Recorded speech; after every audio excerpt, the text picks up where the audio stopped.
மதுரையில் மகா ஸ்ரீ சர்க்குரு பகவான் பழனிசுவாமிகள் 12ஆம் ஆண்டு குரு பூஜை, தேரோட்டம், கோலாகலம், ஆயிரக்கணக்கான பக்தர்கள் தரிசனம்.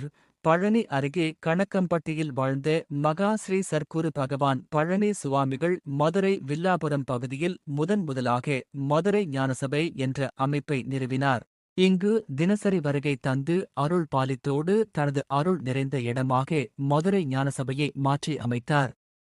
இங்கு தினசரி ஆயிரக்கணக்கான மக்கள் வருகை தந்து அருளாசி பெற்றனர். தமது வாழ்நாளில் பெரும்பகுதியை மதுரை ஞானசபையில் பக்தர்களோடு செலவழித்தார். பகவான் பழனி சுவாமிகளின் பெருமைமிகு போற்றுதலுக்குரிய இடமாக மதுரை சபை விளங்குகிறது.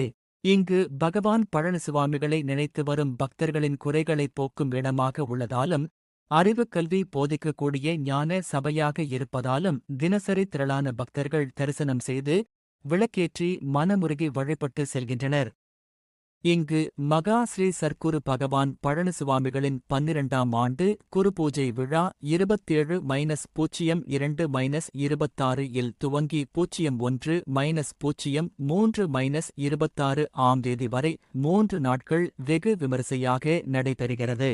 பகவானின் அருளாசிகளோடு மதுரை ஞானசபையில் முதல் நாள் நிகழ்ச்சியாக இன்று காலை யாகசாலை பூஜையுடன் குருபூஜை துவங்கியது.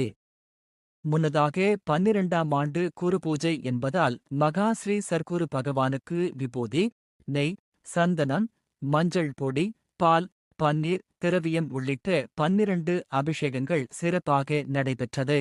அதனைத் தொடர்ந்து சிறப்பு அலங்காரம் செய்யப்பட்டு தீபாராதனை நடைபெற்றது. அதனைத் தொடர்ந்து மாலையில் பக்தர்கள் சரணகோஷம் முழங்க மகா ஸ்ரீ சர்க்குரு பகவான் சிறப்பு அலங்காரத்தில் பூப்பல்லக்கில் எழுந்தருளினார். பூப்பல்லக்கு தெற்கு வாசல், டிபிகே ரோடு, ஜெயன்புரம், சோலை அழகுபுரம் வழியாக வில்லாபுரம் ஞானசபையை வந்தடைந்தது. இந்த நிகழ்ச்சியில் திரளான பக்தர்கள் கலந்து கொண்டு பகவானை தரிசனம் செய்து மகிழ்ந்தனர். பிப்ரவரி 28ஆம் தேதி 2ஆம் நாள் நிகழ்ச்சியாக காலையில் குருபூஜை, சிறப்பு அபிஷேகம், தீபாராதனை நடைபெற உள்ளது.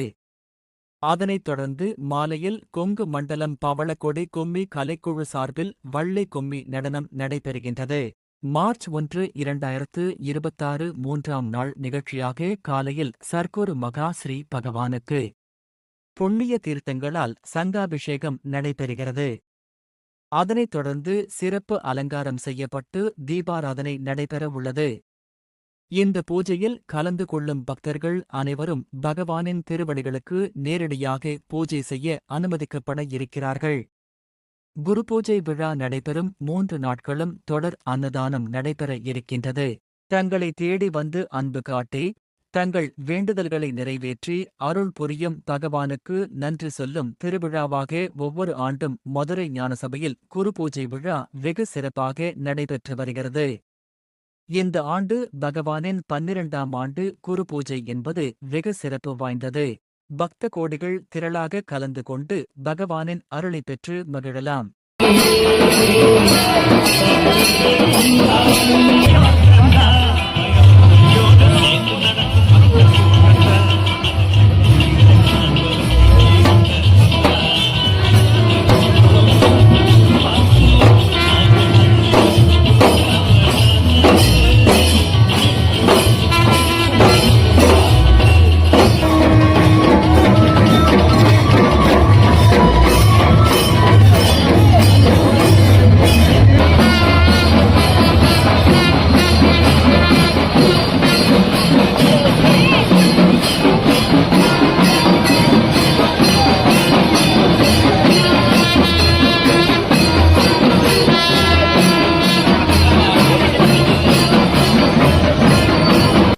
நிகழ்வுகளை உடன் செய்திகள் அறிய ஆர் நியூஸ் தமிழ் யூடியூப் சேனலை சப்ஸ்கிரைப் செய்யவும், லைக் மற்றும் கமெண்ட் ஷேர் செய்யவும்.